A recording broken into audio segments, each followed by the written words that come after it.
Hello guys, तो कैसे हैं आप लोग। आज डेट है 24 फरवरी 2022। और आज ये डेट इंपॉर्टेंट इसलिए भी है क्योंकि हम लोग बहुत दिनों से जानते थे कि यूक्रेन और रशिया के बीच में तनाव की स्थिति बढ़ गई है और बढ़ रही थी। लेकिन आज ये तनाव की स्थिति जंग में बदल गई है। वर्ल्ड वॉर टू के बाद ये पहली बार हुआ है कि किसी कंट्री ने दूसरे कंट्री पे इतने ज्यादा मिलिटेंट और इतने ज्यादा वेपन का यूज एक साथ किया हो। अभी यूक्रेन धुआं धुआं की स्थिति में है और वहां पे जो लोग रह रहे हैं और जो इंडिया के लोग हैं या फिर दूसरे कंट्री के लोग हैं, उनकी स्थिति बहुत ही दयनीय है। आज इंडिया से एयर इंडिया की फ्लाइट निकल चुकी है यूक्रेन में उन्हें लाने के लिए। और क्या है ये पूरा मैटर, क्यों रसिया ने अटैक किया यूक्रेन पे, करेंगे इस पे पूरी बातचीत। मिलते हैं आपसे इंट्रो के बाद, तब तक के लिए बने रहें वीडियो के साथ। तो चलिए अब समझते हैं क्या है ये पूरा मैटर। तो इन सारी चीजों की शुरुआत है वो आज से ठीक 2 साल पहले हुआ। अक्टूबर 8 2020 को prime minister of London Boris Johnson के साथ एक मीटिंग के दौरान जो यूक्रेन के प्रेसिडेंट जेलेंस्की हैं, उन्होंने मांग किया नाटो मेंबरशिप एक्शन प्लान का, जिससे जो यूक्रेन का डिफेंस और सिक्योरिटी है वो काफी बढ़ जाएगा। तो समझने वाली बात है कि नाटो मेंबरशिप प्लान मिलने से ऐसा क्या है जिससे यूक्रेन का जो डिफेंस और सिक्योरिटी बढ़ जाएगा। तो समझते हैं पहले नाटो के बारे में। तो नाटो का पूरा मतलब है नॉर्थ अटलांटिक ट्रीटी ऑर्गेनाइजेशन, जो कि वर्ल्ड वॉर टू के बाद 1949 में वॉशिंगटन में 30 कंट्रीज के बीच में साइन हुआ। इसमें north American countries and European countries का समूह है। इस ऑर्गेनाइजेशन का मतलब यही है कि अगर कोई भी कंट्रीज इन कंट्रीज के अलावा इन कंट्रीज पे हमला करता है, तो यह हमला उन सारे कंट्रीज पे माना जाएगा और ये सारे कंट्रीज उस कंट्री के खिलाफ लड़ाई करेंगे। तो समझने वाली बात है कि जो यूक्रेन है उससे अगर नाटो का मेंबरशिप एक्शन प्लान मिल जाता, तो इससे रशिया को क्या प्रॉब्लम था।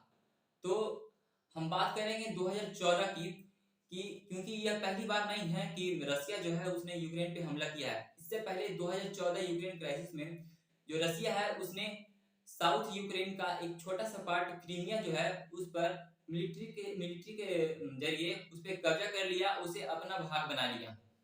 जिसके बाद रसिया पे कई सारे सैंक्शन यानी पाबंदियां लगी। उन पाबंदियों का ज्यादा असर तो रसिया पे नहीं हुआ, परंतु जो G8 मेंबर थे कंट्री के, उनमें से जो रसिया है उसे हटा दिया गया क्योंकि उसने यूक्रेन पे हमला किया, जो एक संविधान है पूरे वर्ल्ड को जो मानता है उसके खिलाफ गया। और आज इसके कारण हम लोग जो G8 मेंबर्स हैं, G8 कंट्रीज हैं, उन्हें हम आज G7 से जानते हैं। तो बात है कि रसिया ने क्यों अटैक किया यूक्रेन पे। तो इसके लिए हमें जाना पड़ेगा कई सालों पहले।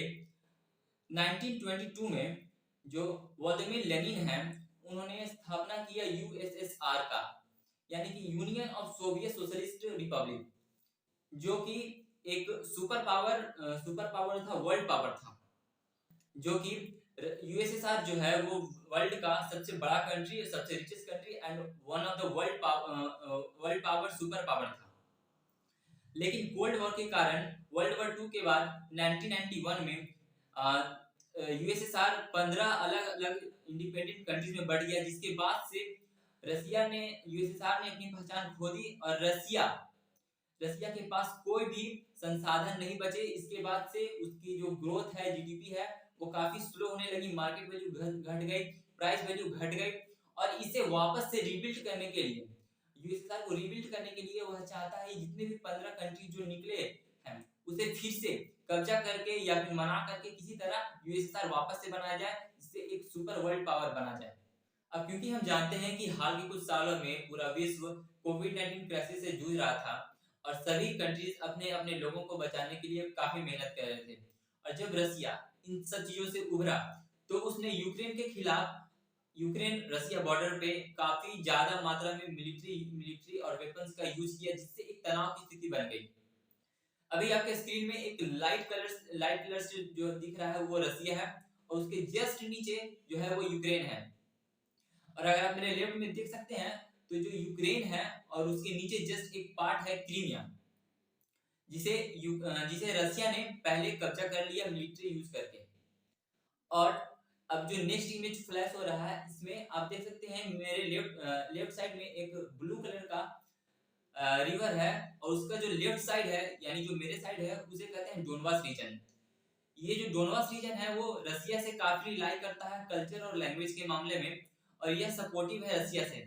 रसिया ने इसका यूज करके इसे दो भागों में बांट दिया, और इसके ऊपर डेनिस्क एंड नीचे वाले भाग को लेनिस्क दो भागों में बांट दिया, जिससे दोनों कंट्रीज के बीच का तनाव और काफी बढ़ गया। इसे रोकने के लिए कई कंट्रीज जैसे यूके, यूरोप, अमेरिका और ब्रिटेन जैसे कंट्रीज ने रूस को समझाने की कोशिश की। पर इसके बाद अगर आप ये इमेज दे सकते हैं स्क्रीन पर, तो इसके बाद यूक्रेन ने रसिया ने काफी ज्यादा अपने डिप्लॉय कर दिए हैं, जैसे कि main battle tanks, self propelled howitzers, infantry fighting vehicles, multiple launch rocket system, इसके अंदर short range ballistic missile system and tall artillery, और ये सारे ही रेंज में हैं यूक्रेन के।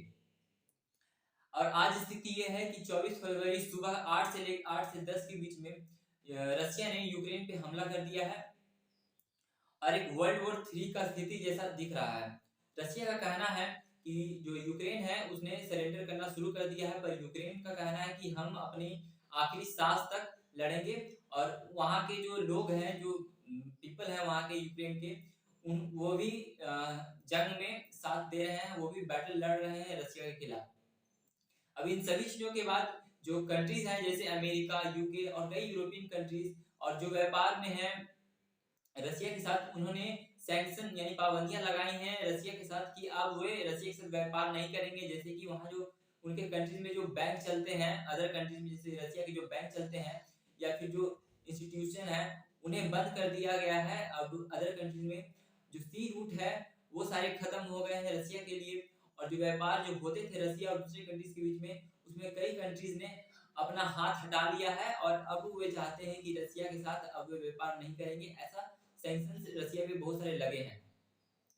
साथ ही साथ वहां के रसिया के जो इंडिविजुअल दूसरे कंट्रीज में बिजनेस कर रहे हैं, उन पर भी इसका बहुत ज्यादा प्रभाव पड़ा है, और उन इंडिविजुअल्स को भी बिजनेस करने का जो एक राइट था वो भी अब नहीं मिलेगा। अब अगर बात करें कि क्या फर्क पड़ सकता है पूरे विश्व पर और इंडिया पे यूक्रेन और रसिया की लड़ाई के कारण, तो मैं आपको बता दूं कि जो क्रूड ऑयल का जो कीमत है, कच्चे तेल का जो कीमत है, वो $105 प्रति बैरल हो गई है, जो कि 8 टाइम्स ज्यादा बढ़ गई।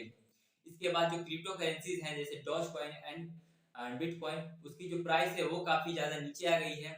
सेंसेक्स और जो स्टॉक मार्केट है वो क्रैश कर गया है इंडिया में। Price of gold and silver वो काफी बढ़ गया, हाई अप हो गया है इंडिया में। इसके बाद जो पेट्रोल का जो प्राइस है वो काफी बढ़ गया है। अब इसके बाद क्या हो सकता है, तो जो सर्विसेज हैं वो काफी बढ़ सकती हैं या एक हाई अप ले सकती हैं। इसके बाद जो ट्रेवल है वो काफी महंगा हो सकता है इंडिया में और बाकी कंट्रीज में। अब इसका क्या परिणाम होगा ये तो देखने वाली बात है। मैं आपको अपडेट करते रहूंगा इस चीज पर। बने रहे हमारे चैनल के साथ। अगर आपको हमारे चैनल का ये कंटेंट पसंद आया हो तो आप चैनल को सब्सक्राइब कर सकते हैं। इसके बाद अगर आपको वीडियो पसंद आया हो तो वीडियो को आप लाइक कर सकते हैं, दोस्तों में शेयर कर सकते हैं, और आप अपना वक्तव्य जरूर रखें कि आप क्या सोचते हैं इस लड़ाई के बारे में, क्या हो सकता है आगे, और क्या आपका पॉइंट ऑफ व्यू है इस पर। तो तब तक के लिए धन्यवाद, और मिलते हैं अगले वीडियो में।